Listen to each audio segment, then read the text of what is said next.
Greetings, friends. As stated in my last video, the times are changing. We're experiencing a great Aeonic shift, one brought about with the death of God, thus opening the way for something else. Because just as nature abhors a vacuum, so too does the collective unconscious. And that void is being filled quickly. So what I want to do in this video is go a bit more in depth concerning my Leviathan hypothesis and why I feel it's the appropriate mask for the adversarial current, if you will, a mask for the new Aeon. Now, I think most of us on the path already know who or what Leviathan is, the sea serpent known as one of the seven princes of hell, and one of the four princes of the demons, according to the Book of Abramelin.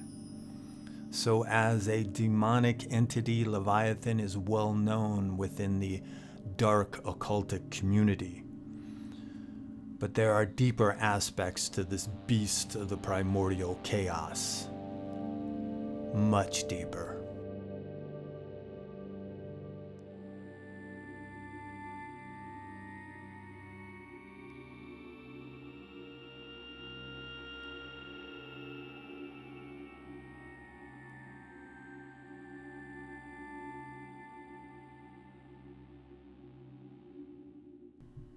To begin with, getting to the rudimentary aspects of it all, this innate fear of serpents and snakes is deeply embedded in the human psyche. It goes back millions of years to our most ancient primate ancestors who, while living in the canopies of equatorial rainforests, would have to be on a constant lookout for those predators that also dwelt in the trees, namely snakes. This fear was thus imprinted within the collective unconscious, according to Jungian theory. It's ingrained in the psyche at such a deep primal level, many have to unlearn this fear to even go near a snake. Thus, the serpent came to symbolize that which dwells within the chaotic realm of fear, or the primordial chaos. So it's obvious to see why the serpent is such a ready villain to be utilized in a myriad of myths and legends. Now, the struggle between Yahweh and Leviathan is, observing it from a symbolic or mythological perspective, is comparable to the struggle between the Sky Father and the chthonic deities. You can see that struggle in various mythologies, Slavic for example, also in Tengranism, and in the common Christian interpretation of God versus Satan. But the difference here, though, is Leviathan is not on or under the ground, but in the primordial chaos. And this brings us to what is referred to as Chaos Kampf. Now, what's Chaos Kampf, you may ask? It's the struggle between order and chaos, symbolized in the battles between a storm god and some sort of great serpent. This is a common trope in comparative mythology, and it appears that the origins of the Chaos Kampf myth lie within the traditions of the Proto-Indo-Europeans. For those who don't know, the Proto-Indo-Europeans were those who domesticated the horse and invented the chariot. They were believed to be a warlike people who spread their influence across the Eurasian landmass starting roughly 6,000 years ago. We believe this because of the commonality in languages and myths from India to Ireland. And one of those is the Chaos Kampf mythological traditions.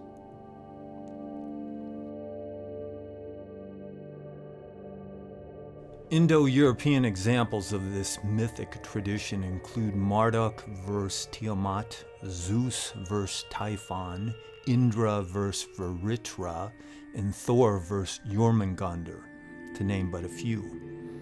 So, sea serpents represent that which is primordial or pre-creation, that which can be taught. In mythological terms, being that upon which the cosmos is established. This is interesting because ancient peoples viewed the seas as chaotic and dangerous and were at the world's edge or the periphery of the cosmos. What was below the waves, what was in the depths, symbolized innate primordial knowledge. Thus we have the polar opposite of the ordered center of existence, the creations of the Sky Father. This is the equivalent of Nietzsche's Dionysian-Apollonian dialectic.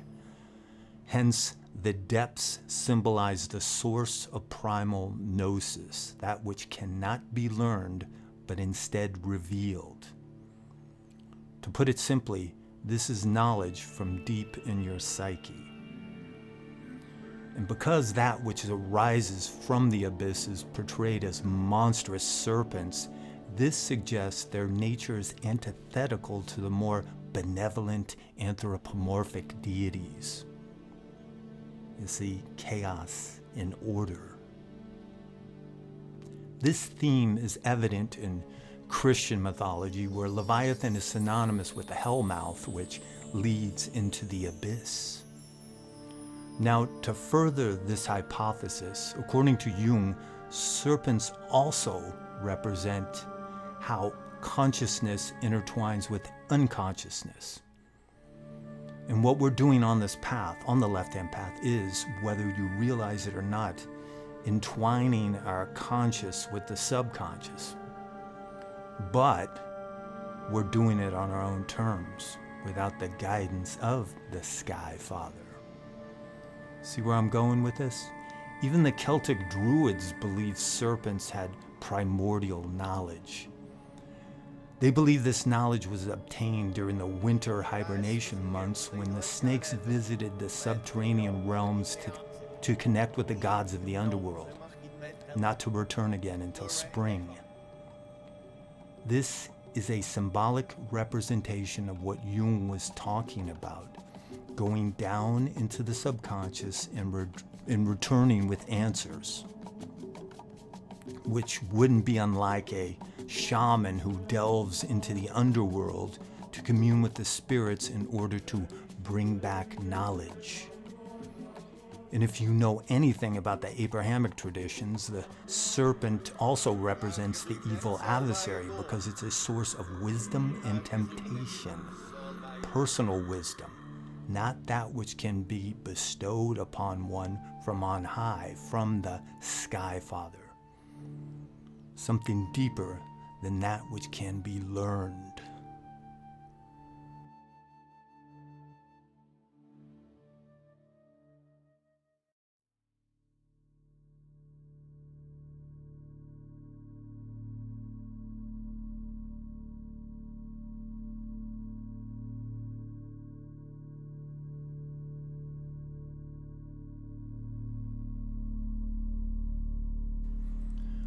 For most of human history, we were illiterate. Some of you might be thinking that shit hasn't changed much, but you know what I'm trying to say. Myths and legends told around the great communal fires were how we learned of the gods, thus teaching us about the outer natural world and also the inner world of ourselves. They were told in poetic rhyme and rhythm to make it easier to remember, and many of these tales are still told to this day. They became a part of us. They are a part of us, these epic tales of gods and monsters. They're reflections of what lies in the deeper reaches of the subconscious, that which is often difficult to bring forth into the conscious, into the ego mind. And symbols were all around the natural world to help trigger those tales, to help keep one in tune with the gods. These reminders could be subtle as a leaf in a stream or as massive as the sky at night. And this brings us to the constellations and to what's known as the signs of the zodiac. But first, I need to make a detour here and flat out state that astrology as you know it, the 12 signs of the zodiac, is nonsense. I know some of my friends out there really believe in the common horoscope, but sorry, it's bullshit. Don't try to argue with me. Don't waste your time. Because you who do believe, most of you don't even know how it's supposed to work. You believe because most people are afraid of the unknown, and you want quick answers for that which is scary and in many cases unknowable. Now, supposedly that point where the sun rises in the morning and what constellation it rises over at the time of your birth is your sign, is your star sign or whatever. But there's a problem. There's a problem for those of you who do believe. There aren't really 12 signs, but 13. And way back at the time when the zodiac was codified, a couple of thousand years ago, since then the earth has shifted on its axis. So those, like myself, who are, quote, Libras, are really born under the sign of Virgo. And the signs don't change every month like clockwork. The universe doesn't work like that. For example, Virgo lasts for 45 days, and Scorpio lasts for only 7, and between Scorpio and Sagittarius is Ophiuchus. 13 signs. That's the real horoscope. To screw with people, when someone would ask me what my sign was, I'd say I don't believe in it because I'm a Libra, and Libras tend to be skeptical. You don't know how many people would look at me with blank eyes and nod and say, "Oh yeah, I know what you mean." But, and this is important, but it's not complete bullshit though. I'm not skeptical just for the sake of being skeptical. What I'm getting at here is the way in which you think it should work is not how it really works. Remember, most people were illiterate in the far-off past. So when an individual would see a certain constellation, it would bring back that myth or tale that would correspond with that image. Get what I'm saying? And this, over the millennia, has become ingrained in our psyches, a part of our genetic memory. That's the real magic of astrology. So what's this all have to do with the Leviathan hypothesis? It's about the Aeons and the Ions. For those who don't already know, in Aleister Crowley's Thelema, it's thought that history can be broken down in what are called Aeons, these great spans of time. And these Aeons correspond to a certain Egyptian god, each one of them. In prehistoric times, there was Isis. Then came the Aeon of Osiris, then Horus. You get what I'm saying. While Crowley had his Aeons, though, Carl Jung had his Ions, and his Ions corresponded with the astrological symbols. And these Ions lasted for roughly 2,000 years each. I went over this in a recent video, and I'll make sure I put a link. But back in the Greco-Roman days, that took place in the Ion of Aries. Then 2,000 years ago, roughly 2,000 years ago, came the Aeon of Pisces, symbolized by the two fish, the first 1,000 years governed by the Christ current, the second 1,000 years the Antichrist. Get it? The first 1,000 years, the Christ current was on the incline, and the second, a decline, thus leaving us today with the new ion, the Aeon of Aquarius. And now, with the dying of the Christ current, we've entered this age of nihilism. You can see it all around. To quote Elon Musk, things are getting weird, and they're getting weird fast. Now, why this collapse of the Christ current, you may ask? It gave people meaning for 2 millennia. What happened? What happened is it failed because it's a lie.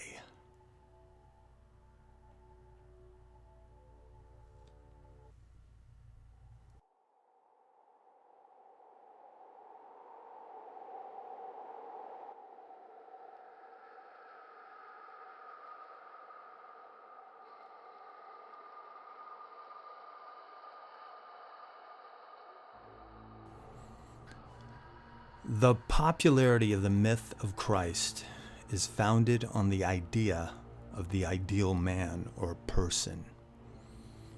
Christ is what you want to aspire to be. That's the basic theme, whether the Christians want to admit it or not. It's that simple. But there's a big problem. There's a problem with this notion, and that is one can't be whole without incorporating the shadow. Carl Jung understood this. He believed that even though the figure of the Christ is a powerful symbol, this symbol, though, is no longer appropriate for this current stage of humankind. This is because for Jung, the figure of Christ is not a symbol of totality because it lacks evil and sin. It's perfection, and how can one truly identify with perfection? No one can possibly really identify with the Christ. Because in this perfect state, it lacks half of what we as humans are. And what that is the shadow. And Christians have ignored the shadow for 2,000 years. This is what Satan is. He is the shadow separate from the self, the most well-known mask of the adversarial archetype in the Western world. And you can't be whole, you can't reach individuation without the shadow, without Satan. To quote Jung, no tree, it is said, can grow to heaven unless its roots reach down to hell. Also, all religions were originally based upon the direct personal experiences of the individuals. But over the generations, they become a matter of faith, devolving into mindless rituals to be blindly repeated. Do what the flock does. Go where the flock goes. Christianity has had a nice long run, but its time is coming to an end. Some of you may argue that it's still the biggest religion on the planet, and you're right, but it's not what it once was. In the past, it permeated all aspects of daily life, of existence. Now it's just background noise. The truth is, it's on life support. And we're going to do the merciful thing and pull the plug by ushering in the Aeon of Leviathan. No more lies and half-truths. The adversarial current is flowing, a current originating from the depths of the primordial chaos. Because if we're going to do this, we might as well go down as deep and dirty as we can get. We have to allow ourselves to be devoured by the hellmouth. Some of you might be saying, you're using the word we a lot. Isn't that collectivistic? No, it's not, because this journey is a solitary one. And no governing orthodoxy is trying to dictate how this will be performed. Some of us out there may have suggestions, but this is about your personal journey into the abysmal profundity, and no one can go there with you. No one's going to be there to hold your hand. Understand that you can do it in any fashion that you see fit, that works for you, satanic, Luciferian, sinistrous, whatever works, as long as you dare to venture into the abyss, to bring forth the ultimate primal expression. And I've said it many times, the truth is in the primal, and nothing is more elemental than the waters of the primordial chaos churned up by Leviathan.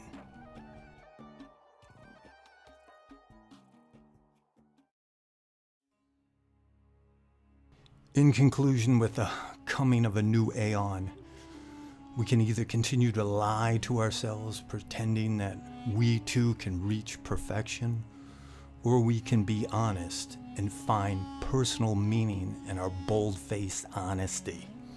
And part of that honesty is admitting that even though we're savages, the ones that can find meaning in the churning of the abysmal waters will become as gods among men.